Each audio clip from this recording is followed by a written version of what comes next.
Hello everybody, this is Dakota Figueroa, and I will be giving my senior project titled From Archenemies to Allies, Reassessing the Birth of United States-Japan Alliance from 1945 to 1960. For a bit of an introduction, my name is Dakota Figueroa again, and I am a graduating senior of 2020, and I am a history major and an American Studies minor. Before I get started on the project itself, I would also like to give a special thank you for the SURE Grant and the History Department's Evans Johnson Research Grant. Through their funding, I was able to conduct my research at Washington, D.C., and later present for Phi Alpha Theta's biannual conference in San Antonio. I would also like to thank all the professors in my department for the constant feedback and guidance they provided me for this project. For my problem in question, I'm going to argue a trend of power dynamics that existed between 1945 to 51, 51 to 55, and 55 to 60. In this project, I'm also going to argue that the most influential factors which created and shaped the foundations of the U.S.-Japan alliance were American domestic politics, specifically with the Department of State, and Japanese domestic politics, specifically mid-level and party member politicians. By acknowledging this trend, I'm going to be arguing for a stronger case for Japanese agency than previous scholarship on U.S. and Japanese diplomatic history. What I see at stake, or what you could see as the three factors of the trends I will be measuring and studying, is the state of rearmament, territoriality and sovereignty, and peace treaty diplomacy. Within each of these trends, I'm going to see the power dynamics between the United States and Japan, and there is where I'm going to argue for my stronger case of Japanese agency. For my historiography, I mainly found books that were focused on the idea of U.S. dominance. From Schaller, we see an analysis of General Headquarters and the Supreme Commander of the Allied Powers, focusing on their weaknesses. And he argues in his book that there was weaknesses that did exist from the U.S. side, but he mainly uses sources from the United States. From Iokebe, he argues that Americanization dominated relationships between the two countries, and this is seen by the policies from SCAP and General Headquarters. And he's usually mainly going to have United States specific sources. From Dower, he argues that Japan's conceptualization of national identity was now mainly tied to the touchstone years he sees as the initial United States occupation.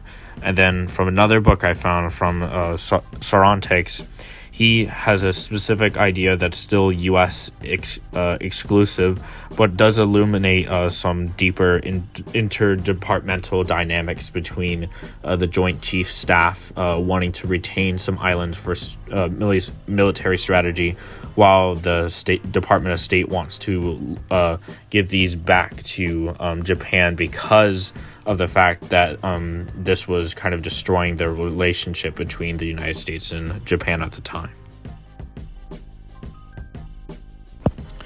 For my primary sources, I went to the Library of Congress in D.C. and the National Archives and Research Association in Maryland. From both these areas, I looked at microfilm and paper documents of weekly political reports from the Department of State, and also other declassified documents such as meetings with public and political officials from Japan's political parties. I've also looked for more of the Japanese perspective through the Japan Times, which was a long-standing newspaper in Japan dating back to the Meiji era. I cannot read Japanese, but this is one of the English sources that I can use in order to give me more of a perspective on this. This also shows sitting in the Diet reports and also many other kind of political commentaries and ideas that gives insight to the Japanese perspective at the time. For my framework and structure is going to be primarily chronologically organized. For Section 1, from 1945 to 1951, we see the arrival of the United States in General Headquarters. From here, I'm going to look over from occupation to the first peace treaty signing in 1951. Early on, we'll see many government purges of many political parties that were not connected to many military leaders from Japan, and we'll also see a lot of Japan's early political formations of the time. For Section 2, from 1951 to 1955, we'll see a transition to uncertainty as we see from the shift of Japan now regaining some of its control in its interactions with the United States, as seen by 1953, where many are calling for calls to reclaim back the outlying islands surrounding Japan. In Section 3, from 1955 to 1960, we see a strengthening of this relationship, with liberal Democrats supporting U.S. cooperation, and Prime Minister Kishi signing the Treaty of Mutual Security and Cooperation that is still in use today.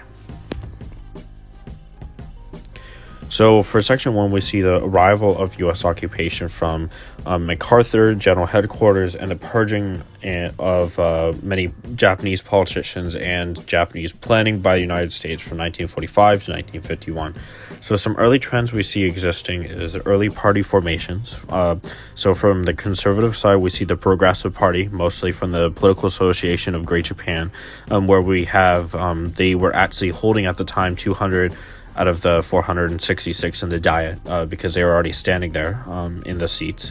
And then for the liberal side, we see the Liberal Party, which is actually just a splinter organization from the Progressive Party. Then we see the Social Democrats and then the Communists. And you have to kind of keep of note that some of these political parties, some were oppressed and shut down, such as the Social Democrats and the Communists by the kind of wartime government. So we also see, in general, U.S. control, but also increasing Japanese polity. And polity is specifically the idea of a nation, and idea of Japanese being its own nation. But you also have to see at the same time, many of these parties had different ideas of what this nation should be. So for the state of rearmament, you have absolute dissolution of Japanese military and arms by August to November 1945. And then you see for the state of territoriality and sovereignty, you see massive purges, specifically in 1945 to 1946, with the purge of Liberal Party leader Hadoyama, and then a large portion of the Progressive Party, since they had a lot of ties to the wartime government. And then you have the peace treaty diplomacy, which you have to see is an interesting trend because John Foster Dulles has to make specific clauses for the 1951 peace treaty to kind of make it more complicated for Japanese politicians to try and ask for their territories to be brought back, to Japan. Starting off with early occupation government purges, we see the Liberal Party has Harumiya Ishiro as its leader of the party, and then there was a sudden purge of him, and then Yoshida Shigeru became the leader of the party and later a long-standing prime minister of Japan. On the other side, which was the conservative Progressive Party, you have this massive purge because many of them had connections to the wartime government, where you have a massive hit from 273 members of the Diet has been shrinked down into only 23 members. And this is a huge change that will affect them for the rest of occupation. And already in Section 1, we see all the political platforms from all the parties have national polity as one of their main platforms already in November 1945, which actually shows, they're already having their own kind of form of agency present during this time period. We also see some parties, but a majority is favoring rearmament and having treaty diplomacy as early as 1950, where the Liberal Party with Yoshida is going to be, quote, soft pedaling on the issue, wanting to have the peace treaty through first before focusing on rearmament, while the Progressive Party wants rearmament for defense because of uncertainty from the United Nations Army currently in Korea, and then also Socialist, which was more liberal, was completely against rearmament. We also see already from January 1951 from John Foster Dulles, who is going to be a major contributor in the later Treaty of September 1951, the peace treaty. He makes an announcement that he's only going to be doing extremely specific clauses on the treaty, and that it's going to be a term that is already previously planned in order to kind of slow down any reclamation efforts for the Ryukyu Islands and then the Bonin Islands.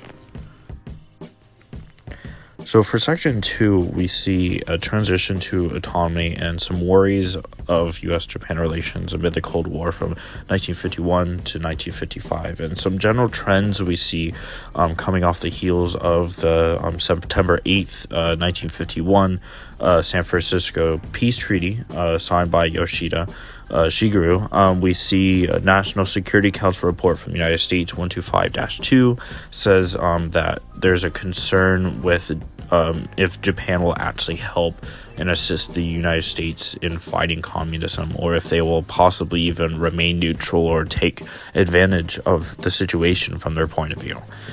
So there's kind of this concern about Japanese loyalty. And then on the state of the diplomacy, we see the initial support of the peace treaty from September 1951.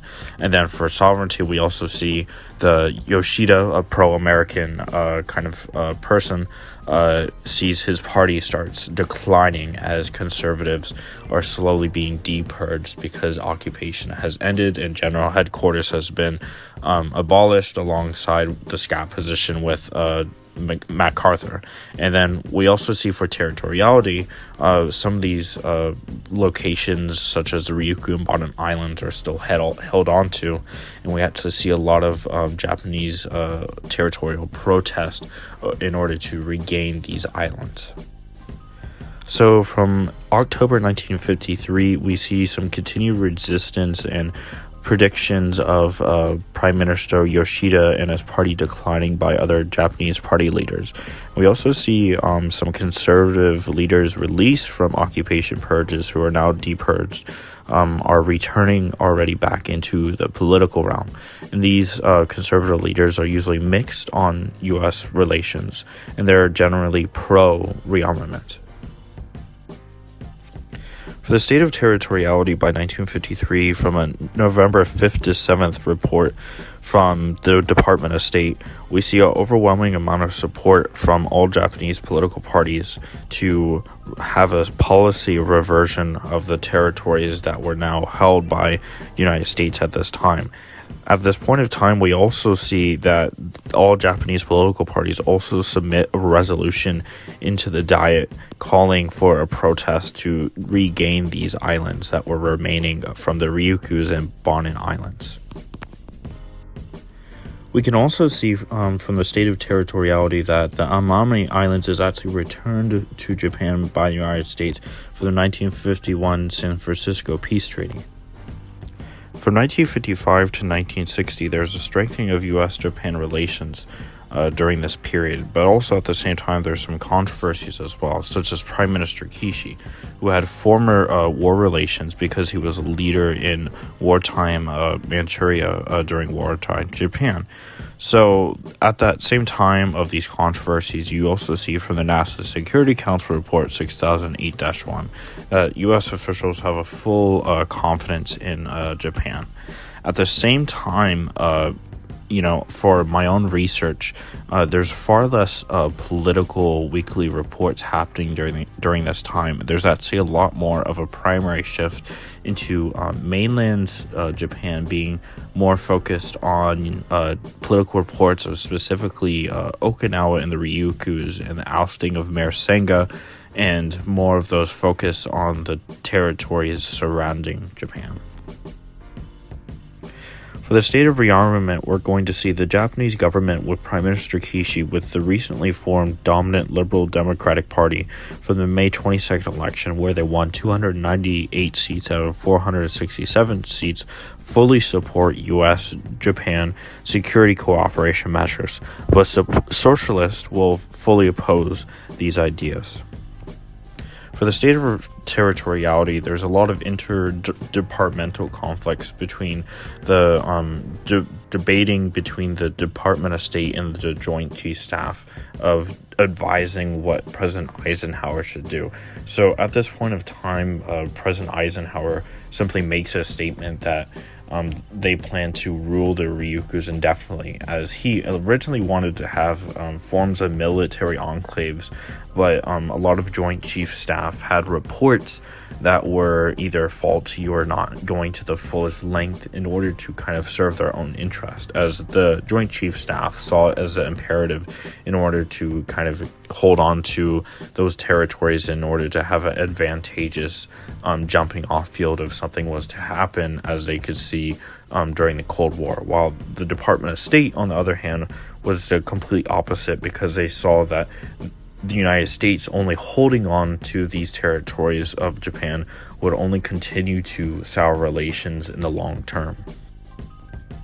For the state of diplomacy, closing out at the end of this period, we see Prime Minister Kishi is going to be meeting at Washington and is successful at having relations with the United States officials, and he's going to actually be able to secure the new 1960 Treaty of Mutual Cooperation and Security.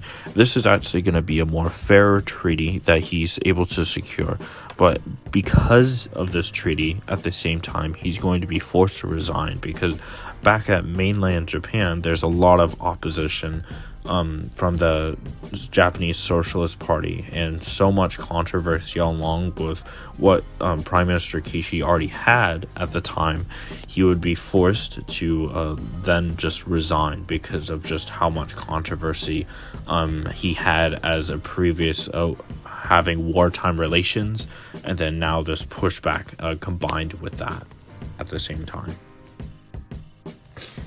In conclusion, a trend existed that was influenced by second-level Japanese politicians and party officials and U.S. foreign policy officials. From 1945 to 1951, strong U.S. control existed through JHQ and SCAP, yet even then there was pushes for national polity and later territories, thus showing early forms of Japanese agency. From 1951 to 1955, there's a waning of these relations due to the political stress given by the fall of pro-American Prime Minister Yoshida and the resurgence of more conservative candidates going back into the political arena since they were recently depursed. And now we see a more resurgence for calls of territories. From 1955 to 1960, we see these relations, however, revitalized and assured through Prime Minister Kishi with the signing of the Treaty of Mutual Cooperation and Security of 1960. In conclusion, Japanese agency existed.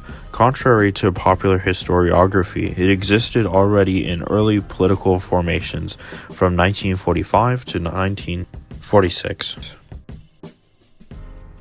This has been Dakota Figueroa, and thank you for listening to my presentation.